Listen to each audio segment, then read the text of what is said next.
c'est une chose que j'aurais aimé qu'on m'explique en 2021 quand j'ai commencé à investir sur le marché des crypto-monnaies, la notion de gestion du risque.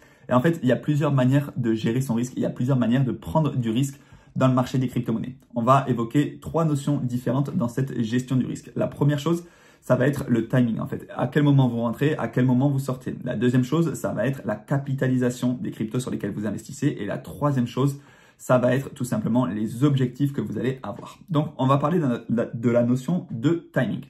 Forcément, le risque n'est pas le même si vous rentrez en plein bear market que si vous rentrez en bull run. Quand on est en bear market, on n'a que des news négatives dans tous les sens. On ne sait pas ce qui peut se passer. Peut-être que le Bitcoin descend à 30 000, peut-être qu'il descend encore plus bas, il descend à 20 000, etc. Il va aller chercher les 16 000. Alors, en fait, là, on se dit, OK, j'investis maintenant, mais c'est extrêmement risqué. Alors que finalement, avec du long terme, c'est quand même la meilleure opportunité pour investir sur le moyen terme. Mais à ce moment-là, à l'instant T, on se dit, là, je prends un risque à l'entrée. Il y a une autre manière de prendre un risque, c'est à la sortie. Quand vous voulez revendre vos cryptos, plus vous allez attendre tard dans le cycle, plus vous allez prendre de risques. Vous allez prendre le risque en fait que l'on franchisse le top et que on passe tout simplement dans une phase qui est plutôt baissière.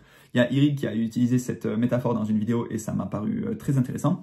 En fait, plus on s'approche de la falaise, par exemple, pour voir un paysage, eh bien, plus on aura de chances de le voir de façon admirable. Mais par contre, vous aurez aussi beaucoup plus de chances de tomber. Et c'est la même chose quand on prend du risque à la sortie. Plus vous attendez de chercher le top, plus vous aurez de chances de trouver le top, mais vous aurez aussi des chances de retomber dans la descente. Donc, encore une fois, la notion de timing, soit on prend le risque à l'entrée, soit on le prend à la sortie, mais on peut aussi essayer de faire du DCA d'entrée et du DCA de sortie pour essayer de lisser un petit peu son investissement et surtout de ne pas se prendre la tête à essayer de timer le marché. Encore une fois, il faut quand même capter un certain momentum et il faut quand même comprendre les cycles du bull run, les cycles du halving et que jusqu'à présent, le marché des crypto-monnaies a tous les 4 ans un cycle de bull run, de bear market et une phase d'accumulation. Est-ce que ça va continuer comme ça? On ne le sait pas. Peut-être qu'à un moment, ça partira en super cycle, du moins pour le bull run, quand il sera très fortement capitalisé.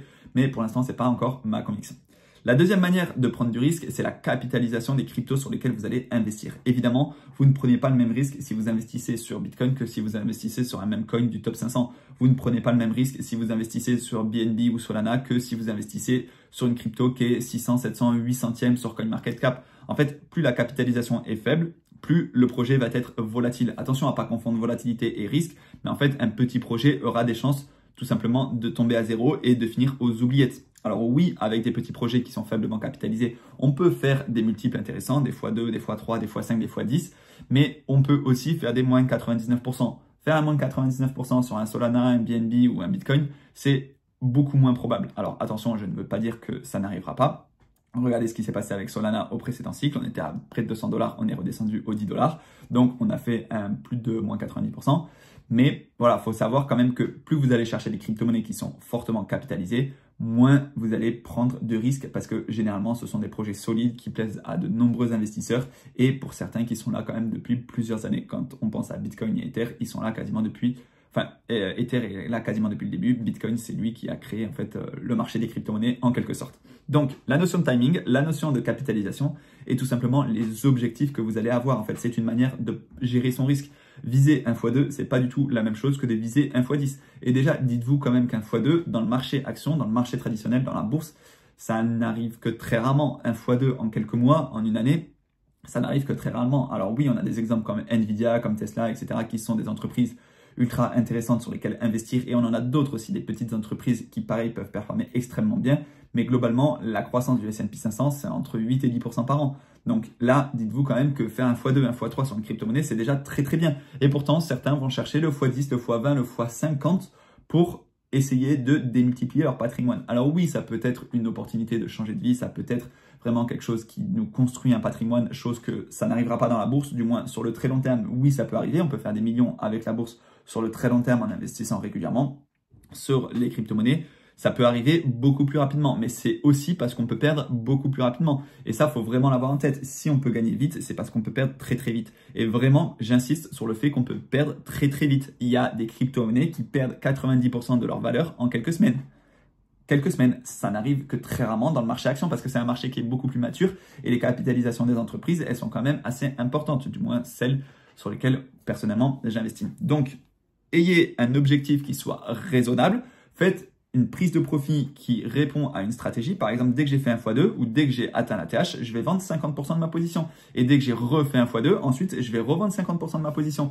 Ainsi de suite. En fait, ayez une stratégie qui est assez cohérente et regardez aussi les capitalisations de vos projets.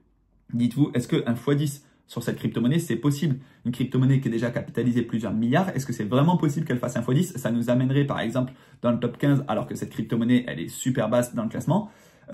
Voilà, posez-vous les bonnes questions en fait. Ayez une stratégie qui soit cohérente, ayez une prise de profit qui réponde à votre stratégie. Vraiment, ne vous laissez pas avoir par le bruit ambiant. Alors, je sais que c'est extrêmement difficile à faire. Moi, personnellement, c'est ce que j'ai raté au précédent bull run et je vais essayer vraiment de me fixer des objectifs sur ce bull run et de décorréler mes émotions en fait. Même si tout monte, si j'ai décidé de prendre des profits à x2, x3, ben alors je prends mes profits à ce moment-là. Voilà. Donc, très important, la notion de timing, à quel moment on rentre, à quel moment on sort, la notion de capitalisation et la notion d'objectif. C'est donc 3 manières de gérer son risque sur le marché des crypto-monnaies. Et croyez-moi, réussir à gérer son risque, c'est pas une mince affaire et pourtant, c'est l'un des points qui vous fera réussir votre bull run ou non. Personnellement, je me suis rendu compte aussi en 2021 que j'ai pris trop de risques sur mon capital.